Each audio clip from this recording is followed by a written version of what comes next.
So in our series about the Bible, women and Kabbalah, we started off with Adam and Eve. They're up here in what's known as the supernal triad. God, Adam, Eve. And these are because they were not incarnate humans to start with. They came down into the physical world after choosing to eat the fruit from the tree of knowledge. And once you have knowledge, then you're starting to make choices. So we start off with the women here, but then we have this idea of the metaphorical fall. That's not a bad thing. It just means that humanity is now living on the earth and trying to climb back up. Terry Pratchett, the author, puts it beautifully when he says the place where the rising ape meets the falling angel. So the first woman who lives her life completely on the earth that we know about is Sarah. And we put Sarah right down here in Malkuth, down at the bottom, because Sarah's story is all about choices and survival. At the Malkuthian level, we're doing whatever we can to stay alive. And we're also completely driven by the body and its urges. The name Sarah means princess, and she's very revered within the Judaic faith, but there's no doubt about it. Some of her choices were a little bit dicey, and some of the choices that Abraham, her husband, made around her were also pretty dicey. You can see from the story that they do develop along the way. They're renamed from Abram and Sarai to Abraham and Sarah. And they go on several journeys through their life, physical journeys, but they're supposed to demonstrate whether or not they've moved on. Now, the first thing that happens to Sarah, we know that she's very beautiful, is that they travel through areas where the Pharaoh, they go down to Egypt, is obviously on the lookout for beautiful women for his harem, and Abraham says to Sarah, "Tell him you're my sister, because then they won't kill me if they carry you off." So she does, and Pharaoh carries her off. Now, this actually happens twice in Sarah's story over several decades of years, because it's a very long story, and they're supposed to be in their 90s when this kind of thing happens. So I think probably the years in those days were quite different from ours. It's a legend, so don't put too much weight on it. But the idea is that Abraham gets his wife to lie to save Abraham's life. So this is very much about survival. And she is ruled by her husband in those days. Those matriarchal women were ruled by their husbands. It gets better as we get on through the stories. But she agrees and allows herself to be taken away. Well, there wasn't much else she could do. She was being taken by Pharaoh. But God steps in, and God steps in twice for Sarah to save her virtue, and informs Pharaoh, and then later it's another king, "This is the wife of Abraham, you shall not touch her." And then the Pharaoh and the other king go to Abraham and said, "Why didn't you tell me she was your wife instead of your sister? I wouldn't have taken her."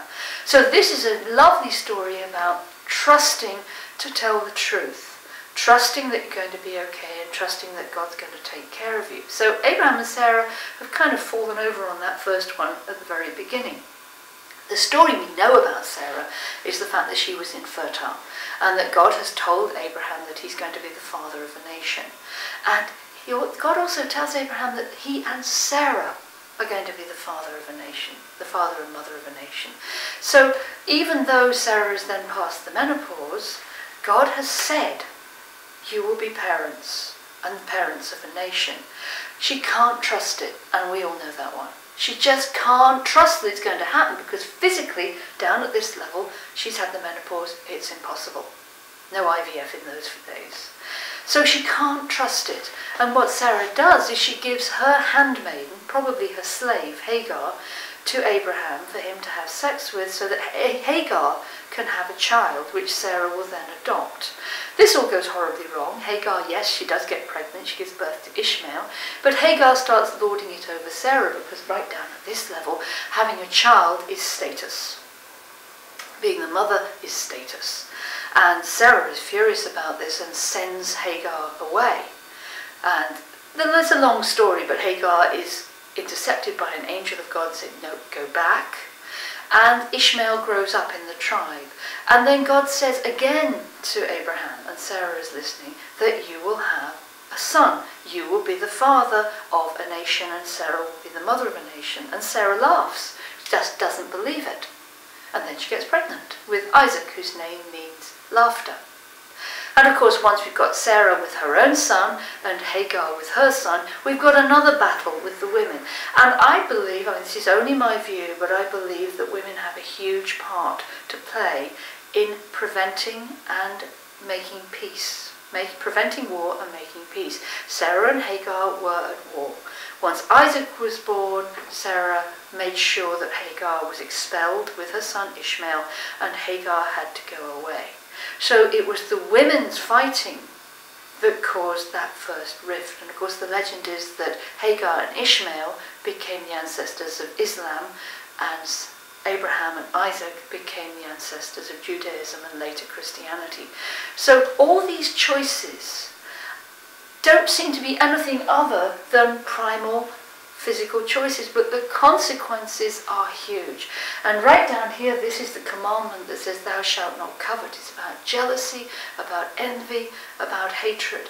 And the story of Sarah and Hagar is absolutely vital for us to understand how, no matter how women in those days may have been seen to be inferior, how important their choices were, and how important it was to try and work together and to try and trust, always coming down to the idea of trust.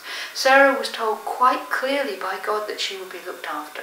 She was saved from being ravished by Pharaoh and by another king. She was told clearly that she would be a mother. She couldn't trust.